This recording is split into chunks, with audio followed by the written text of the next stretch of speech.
के लिए आपने मुख्तलिफ सियासी पार्टियों का साथ दिया। कभी आपने कांग्रेस का साथ दिया, तो कभी आपने बसपा का, तो कभी समाजवादी का आपने साथ दिया। मगर हम आपके सामने एक मुतबादिल को पेश कर रहे हैं, जिसमें पिछला दलित और मुसलमान को साथ लेकर उत्तर प्रदेश की राजनीति में हम अपना हिस्सा हासिल करना चाहते हैं।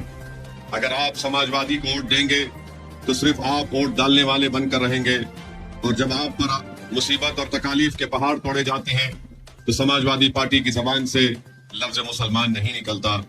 भारत की राजनीति में आप देख चुके कि हमारे वजीर आजम नरेंद्र मोदी सिर्फ जबानी खर्च के लिए कहते हैं सबका साथ, सबका विकास और विश्वास। मगर आज आप जानते हैं, मगर आप सच्चाई को जानते हैं कि जब से इस देश के प्रधानमंत्री नरेंद्र मोदी बने हैं, उन्होंने एक मंसूबाबंद तरीके से भारत की सियासत और राजनीति से मुसलमानों को गायब करके रख दिया।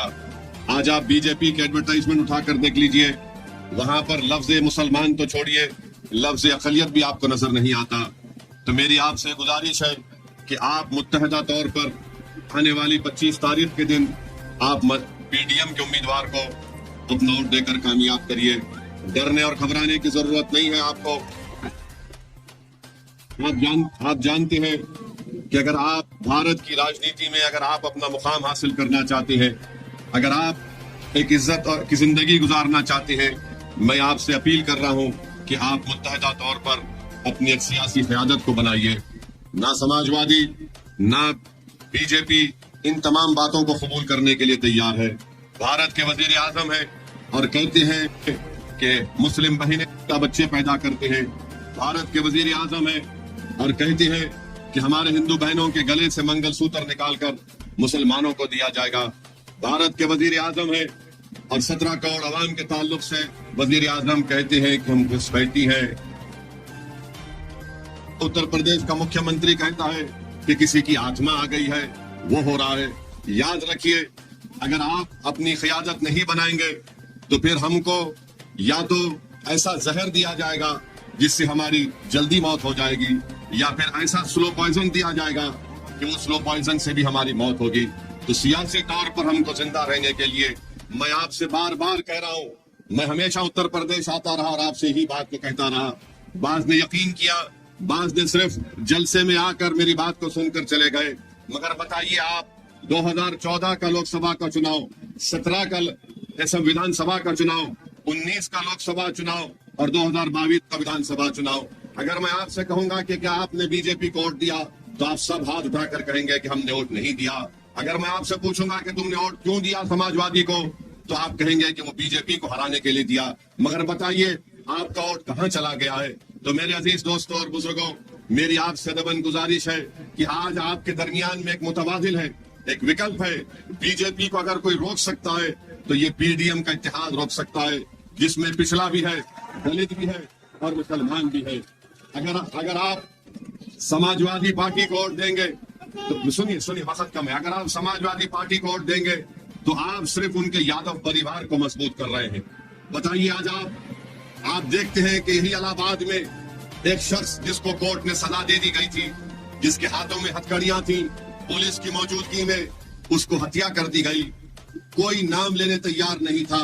मैंने खुलकर कहा कि अतीक अहमद का कत्ल है ये, और कत्ल करने वालों पर एक्शन लेना चाहिए।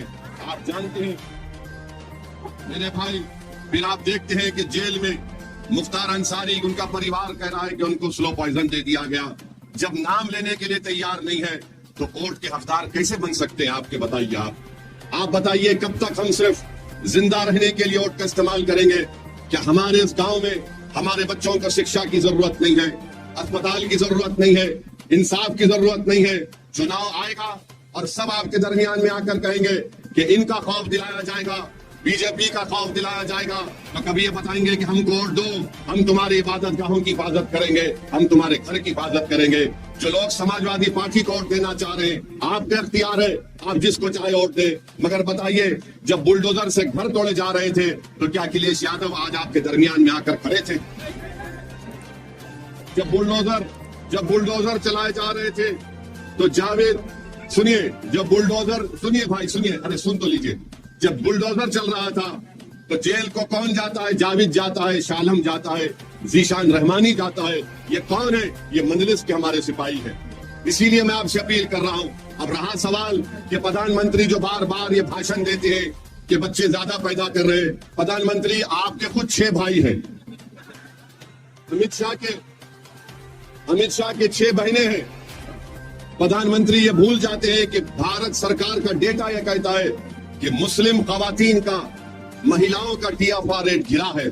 हम भारत के प्रधानमंत्री को पहले भी कह चुके और आज भी कह रहे हैं कि हम किसी के गले से उतरा हुआ मंगलसूत्र लेने वाले नहीं है। हम उस मंगलसूत्र को बचाने वालों का नाम मुसलमान।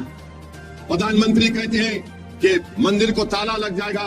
प्रधानमंत्री कभी हमारे साथ चलो, आप उत्तर प्रदेश, हम आपको ऐसे फैक्ट्री दिखाएंगे कि तुमने रातों रात 500 की नोट को गायब तो कर दिया, मगर तुम्हारे इस फैसले की वजह से पूरे भारत में उत्तर प्रदेश में फैक्ट्रियों को ताला लग गया। गरीब परेशान आज भी है, कर्जों में डूब चुका है। प्रधानमंत्री ने कहते हैं कि ताला लग जाएगा। अरे बताओ, तुमने पूरे भारत में चंद घंटों में लॉकडाउन का ऐलान कर दिया, तुमने पूरे भारत को ताला लगा दिया। तो जितने उत्तर प्रदेश के नौजवान लोग मुंबई में थे, दिल्ली, हैदराबाद में थे, वो वापस अपने वतन को नहीं आ सके। यहाँ पर इसीलिए हम आपसे कह रहे हैं कि प्रधानमंत्री अपने असली एजेंडे पर आ चुके हैं और बात कर रहे हैं, सिर्फ ऐसी बातें प्रधानमंत्री कर रहे हैं। और फिर उत्तर प्रदेश के मुख्यमंत्री बोलते हैं कि फुलां की आत्मा आ गई। हम जानना चाहते हैं उत्तर प्रदेश के मुख्यमंत्री से कि 500 साल हो गया उस शख्स को मरकर, उसकी आत्मा आपको कैसे मालूम यहाँ पर आ गई? तो मालूम हुआ कि उत्तर प्रदेश के मुख्यमंत्री को जिंदों की फिक्र नहीं है, आत्माओं की फिक्र है। अभी छोड़कर तो मैं जिम्मेदारी से कह रहा हूं कि हम उसकी तारीफ करेंगे। हम भी चाहते हैं कि दोबारा देश के प्रधानमंत्री नरेंद्र मोदी ना बने। तो मेरी आप तमाम से, तो मैं आप सुनिए भाई, सुन तो लीजिए। मगर आप अपने वीडियो रिकॉर्डिंग करने के लिए नारा लगा रहे, मत करिए। आप ये सुन तो लीजिए हमारी बात। अगर आपका MP जीत कर जाएगा, अगर कल भारत की पार्लियामेंट में यूनिफॉर्म सिविल कोड, यकसा सिविल कोड का बिल लाया जाएगा, तो क्या अखिलेश यादव खड़े होकर उसकी मुखालिफत करेंगे? CAA का कानून जब भारत की पार्लियामेंट में लाया गया, आपने देखा, दुनिया ने देखा, अल्लाह ने हमको तौफीक दी, हमने बीजेपी के 300 MP मोदी और शाह के सामने उस बिल को काला कानून कहकर उस बिल को फाड़ दिया था। रिफत तलाक का गलत कानून लाया गया जो मुस्लिम महिलाओं के खिलाफ है। पूछिए लोगों से क्या कहना चाहते हैं उस पर। अखिलेश की जबान से लफ्ज़ मुसलमान नहीं निकलता, कभी नहीं निकलेगा। याद रख लो आप मेरी इस बात को। ये सिर्फ वोट लेना चाहते हैं, मगर आपकी तकालीफ को दूर करना नहीं चाहते। ये वोट लेना चाहते हैं ताकि सत्ता की राजनीतियों में महिलाओं में इनका महल तामीर हो जाए, मगर आपकी क़यादत को देखना नहीं चाहते। तो मैं आपसे अपील कर रहा हूँ कि 25 तारीख को दिल लिफाफे के निशान पर आप बटन दबाकर PDM के इस इत्तेहाद को कामयाब करिए। और हमने ये इत्तेहाद जो बनाया है सिर्फ पार्लियामेंट के चुनाव के लिए नहीं, बल्कि इंशाअल्लाह ताला आने वाले लोकल बॉडी के लिए, जिला परिषद के चुनाव में भी और इस विधानसभा के चुनाव जब होंगे, हम अपनी बहनों के साथ आज खड़े हैं, इंशाअल्लाह ताला कल भी उनके साथ खड़े रहेंगे। तो मेरी आप तमाम से अपील है कि 25 तारीख के दिन सभा के अवली वक्त में अपने घर से निकलकर अपने वोट का इस्तेमाल करिए, अपने इत्तेहाद का सबूत कीजिए और दंगे भगाने की जरूरत नहीं है। इंशाअल्लाह ताला याद रखिए मेरी इस बात को, फिरौन को भी, नमरूद को भी बड़ा जान चाहे कि मेरा इख्तियार खत्म नहीं होगा, मगर दुनिया ने देख लिया कि फिरौन भी मिट गया, नमरूद भी मिट गया। इंशाअल्लाह ताला वक्त के फिरौन और नमरूद मिटेंगे, अल्लाह हक को गालिब करेगा। और आप तमाम का फिर से शुक्रिया, क्योंकि मगरिब का वक्त हो चुका है, तो आपका बहुत बहुत शुक्रिया कि आप यहाँ पर आए। इंशाअल्लाह ताला आपसे मुलाकात रहेगी। आप हमारे लिए